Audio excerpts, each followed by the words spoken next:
বাঁকুড়া ইউনিভার্সিটির ষষ্ঠ সেমিস্টারের পলিটিক্যাল সায়েন্স বা রাষ্ট্রবিজ্ঞান ডিপার্টমেন্টের প্রত্যেকটা ছাত্রছাত্রীদের জন্য আমাদের আজকের এই বিশেষ ভিডিও।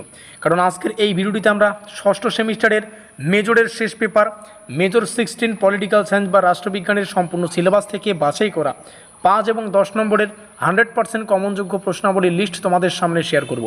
এখানে থাকা প্রত্যেকটা প্রশ্ন বিভিন্ন পরীক্ষা নিরীক্ষা করে তৈরি করা হয়েছে। প্রত্যেকটা প্রশ্নই কিন্তু মোস্ট ইম্পর্টেন্ট, প্রত্যেকটা প্রশ্নকে ভালো করে প্র্যাকটিস করতে হবে।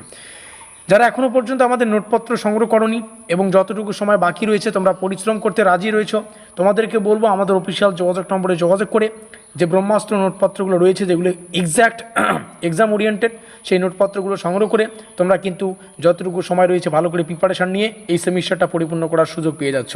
তো 7384041536 আমাদের অফিসিয়াল যোগাযোগ নম্বর, যোগাযোগ করে নোটপত্র সংগ্রহ করে নেবে। আজকের এই ভিডিওটিতে যে সাজেশনের পিডিএফ যেখানে 5 এবং 10 নম্বরের প্রশ্নগুলো আলোচনা করা আছে, এই পিডিএফটা তোমরা ফ্রিতে ডাউনলোড করতে পারবে যদি আমাদের হোয়াটসঅ্যাপ গ্রুপে থেকে থাকো। হোয়াটসঅ্যাপ গ্রুপের লিঙ্ক আজকের এই ভিডিওর ডেসক্রিপশন বক্সে। চলো প্রশ্নগুলো দেখে নিচ্ছি।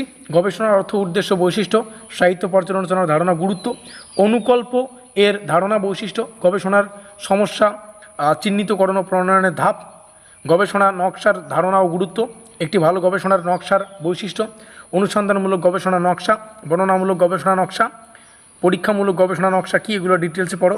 পরিমাণগত গবেষণার বৈশিষ্ট্য, গুণগত গবেষণার বৈশিষ্ট্য, মিশ্র পদ্ধতির ধারণা, এগুলো পড়বে।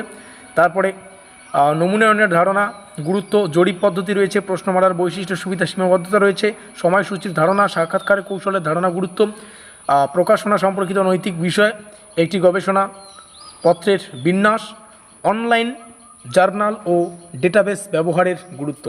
আমাদের রাষ্ট্রবিজ্ঞান সিলেবাসটার কথা বা রাষ্ট্রবিজ্ঞান সাবজেক্টটা শুনলেই ভয় লাগে, কারণ ষষ্ঠ সেমিস্টারে আমাদের রাষ্ট্রবিজ্ঞানের কিন্তু হিউজ একটা সিলেবাস থাকে। তো এই সিলেবাস থেকে একদম গুরুত্বপূর্ণ প্রশ্নাবলী তৈরি করা কিন্তু চারটেখানি কথা নয়। আমরা সেই সাজেশনগুলো আলোচনা করছি ইতিমধ্যে, যেগুলোকে 5 এবং 10-এর জন্য পরীক্ষায় রাখা যেতে পারে। তবে নেক্সট ক্লাসগুলো আবার আমরা মেজরের প্রথম পেপার থেকে শুরু করব, যেখানে একান্তই 10 নম্বরের প্রশ্নগুলো আমরা আলোচনা করব। প্রত্যেক পেপার থেকে মোটামুটি 10 থেকে 12টা কোশ্চেন এমন হয় যেগুলো 10-এর জন্য ইম্পর্টেন্ট, সেগুলোকে নেক্সট ক্লাসে তোমরা পেয়ে যাবে। ভিডিওটিকে শেষ পর্যন্ত দেখার জন্য অসংখ্য ধন্যবাদ।